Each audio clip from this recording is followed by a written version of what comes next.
Quest Audiobooks presents an unabridged recording of The Low Road, D.I. Alec McKay, Book 7 by Alex Walters. Narrated by David McCallion. Chapter 1. At least at this time of the year, Sheila didn't have to drive the last stretch in the dark. She hated the journey in winter. Often it would be raining, a threat of sleet or snow on the higher stretches, her eyes fixed on the blurred rear lights of the vehicles in front. She could cope with that.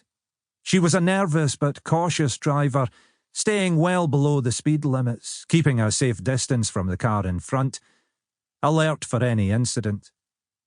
That wasn't the real problem.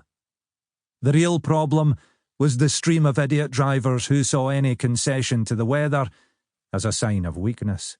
The ones who bombed up to the rear of her car, tailgating intimidatingly inches behind her until they exhausted their limited patience, overtaking on the next blind bend. Or the ones performing similar manoeuvres in the opposite direction, heading towards her, headlights on full beam, sliding back into their own lane only because other drivers slowed enough to allow it. She couldn't understand why people drove like that. She'd been involved in one fatal collision years ago.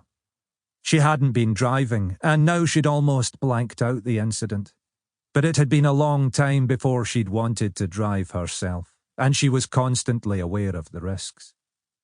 She much preferred travelling during the spring and summer months. It was well past midsummer now, but still light until late. The weather was always mixed in Scotland, but this year they'd been lucky. The downside was the tourist season. The Scottish schools weren't back for another week or two, and the English ones were well into their summer holidays. On top of that, there were the foreign visitors. Germans, Dutch and Americans in their hire cars and camper vans, trying to remember which side to drive on.